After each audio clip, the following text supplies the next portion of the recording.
This video is for educational purposes only.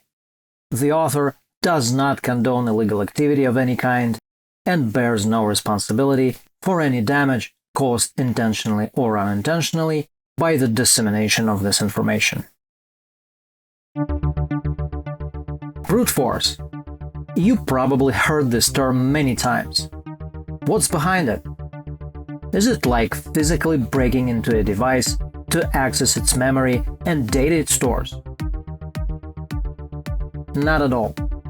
Brute force is a software algorithm that involves trying all possible password variants in an attempt to hack into a password-protected device or service. Today, we will write a simple script to simulate a brute force attack on a password-protected archive. This is Mattino. This algorithm is very popular due to its simplicity and effectiveness. The reason it's called brute force is because, in the world of programmers, it is not considered very intellectual to use a trial-and-error method to hack a password. The brute force technique, however, has limitations. It can only be used on systems that either do not have a failed password attempts counter or somehow allow to reset it. It will not work on ATMs. It will not work on Facebook or any other online service. It will even fail on your mobile that will lock up once you mess up 3 times in a row. But in cases when failure counter is not implemented, a brute force attack can work really well. You can use it, for example, to regain access to a password-protected archive. Let us create a simple text file in Notepad and save it under brute force demo name.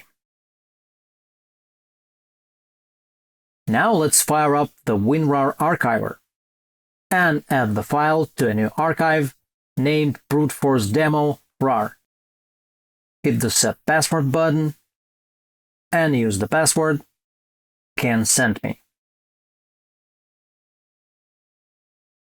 It's done, and here's our password-protected file along with the original. Let us try to reopen it. And we got the password entry prompt. Type it in. We can view the original file now. And let us try it with a wrong password. Naturally, we get the incorrect password message. Okay, we got a password-protected archive and an archiver to unpack it. What we need to do next is write a simple script routine that produces all possible variants of 9 Latin capital letters. That's obviously a lot, but one of these variants is guaranteed to coincide with the actual password. In real-world circumstances, of course, you have no information on password length and letter case, but as we already know the correct answer, we will limit the password search range for the sake of simplicity. The script will look something like this. Let us run it. As we can see, the program, as intended, is going through all possible character combinations, including both real and yet-to-be-invented words. We can see them if we pause the script. Here's the word doll, for example.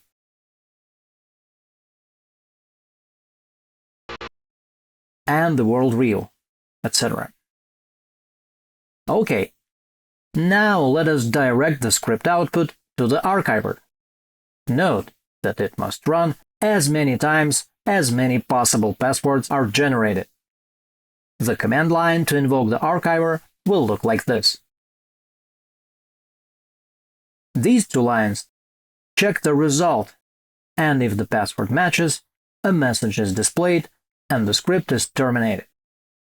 This, by the way, is an important part, because brute forcing may take significant time, and we cannot sit next to the computer and wait all night long. So the script will notify us once it's done. Let's execute it. And we can see this is running significantly slower now. In case you're not entirely following, let me explain once again. With each possible password displayed, we run the archiver and attempt to unpack the archive with the given password. If the operation fails, we try the next possible password. If it's successful and the password matches, we terminate. And that is exactly what's called brute forcing. We're attempting all possible password variants based on our knowledge of character set the password uses. I will now do some behind-the-screen magic to fast-forward the script, because otherwise it might take forever. And there's your password. Let us now try to estimate the amount of time required to run the full password scan. As we can see, it takes approximately 1 second to do the last, 9th character of the password. As we got 26 letters in Latin alphabet, scanning character 8 will take 26 times more. That's 26 seconds.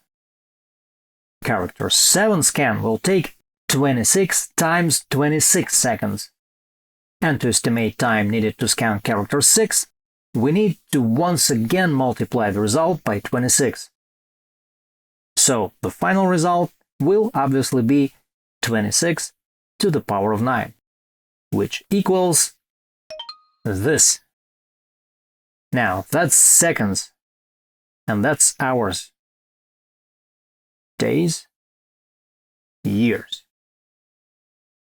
Okay, invoking an archiver through the OS interface is obviously not the fastest way of checking the password. Also, my laptop is pretty slow, and there are many ways to speed up the process out there, which we will not discuss here. Still, what important conclusion do we draw from this? You probably know the answer already. The success of a brute force attack directly depends on password length. With every capital letter added, it will take 26 times more time to crack it. And if we use both uppercase and lowercase in a password, the number becomes even bigger. And if we add, that's right, special characters and digits, it becomes enormous. And that is actually the reason why most online services today require you to use lowercase, uppercase, numbers, and special characters in a password.